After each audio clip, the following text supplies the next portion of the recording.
গ্রামের মানুষজন আপনার কাছে আসেন তাদের সমস্যা নিয়ে, তো এই সমস্যাগুলো আপনি দূরীভূত করার চেষ্টা করেন।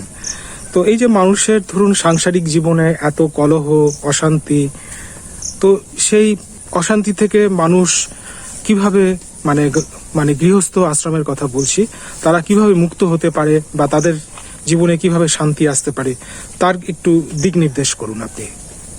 প্রথমত তো এইটা ভুল যে আমি কিছু করি, কারণ এইগুলো সব গুরুদেবের কৃপা। এই শরীরটা ওনার জন্যে, উনি যেমন নির্দেশ দেন, যেমন ইনস্ট্রাকশনস পাই, আমি সেইগুলোই লোককে বলি। আর এখন যে সমাজে চলছে, প্রত্যেকটা ঘরের মধ্যে কলহ কিলেশ চলছে, ঝগড়াঝাটি অশান্তি, এইগুলো থেকে বাঁচবার একই উপায় নিজের সনাতন ধর্মের দিকে যাওয়া। ব্রহ্ম মুহূর্তে ওঠা উচিত, মায়েদের সবচেয়ে আগে। শাস্ত্র বলতো মাদের স্নান, মাদের খাওয়া কারোর চোখে পড়তে নেই। এখন তো আমরা মডার্নাইজড হয়ে গেছি, কিন্তু সেই জায়গায় উঠে ব্রহ্ম মুহূর্তে যে পজিটিভ এনার্জিসগুলো থাকে, এটা সাইন্টিফিক্যালি প্রুভড। ব্রহ্ম মুহূর্ত সূর্য উদয় থেকে 2 ঘন্টা আগে থেকে নিয়ে সূর্য উদয় অবধি থাকে, আর ওইগুলো তো এখন নেট অ্যাভেলেবল, ওইটাতে পাওয়া যায়। ব্রহ্ম মুহূর্তে উঠে মানুষকে ফার্স্ট কাজ স্নান করে ধ্যানে বসা উচিত, বা যা কাজ ওই মুহূর্তেও করবে সেটাই কিন্তু সাধনার মধ্যে চলে। কারণ ওই টাইমে প্রকৃতি চেঞ্জ হওয়ার টাইম। প্রকৃতি যখন চেঞ্জ হয় ওই টাইমটা কিন্তু সবচেয়ে বেশি স্থির সময়।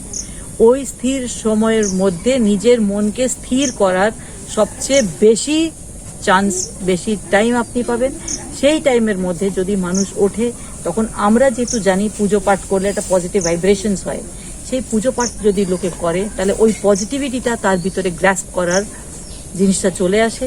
এটা আমরা বলি প্রত্যেকটা ক্রিয়ার একটা সামানান্তর বিপরীত প্রতিক্রিয়া হয়, কিন্তু আমি বলি তুমি যদি কিছু নিতে চাও তাহলে তোমাকে কিছু দিতে হবে। তুমি প্রকৃতিও গিভ অ্যান্ড টেক পলিসিতে চলে, তুমি প্রকৃতিকে যা দেবে প্রকৃতি উইথ ইন্টারেস্ট তোমাকে ফেরত দেবে।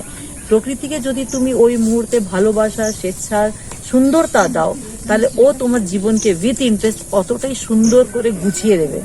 ওর দায়িত্বটাকে যদি তোমরা নিতে পারো, তাহলে ঘরে তোমাকে রোজ সকালে ত্রিসন্ধ্যা, সারা দিনের মধ্যে ত্রিসন্ধ্যা, এমনিতে 4টা সন্ধ্যা হয় কিন্তু আমরা ত্রিসন্ধ্যা বলি।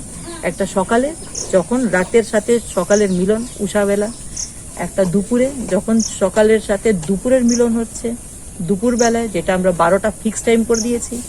তারপরে হচ্ছে সন্ধ্যাবেলা, যখন রাত হবে বেলাটা কাটবে, ওই সন্ধ্যা। যদি লোকে ঘরে ধুনা দেয়, ধূপ দেয়, তাহলে কিন্তু ধীরে ধীরে বাড়ির পরিবেশটা চেঞ্জ হবে।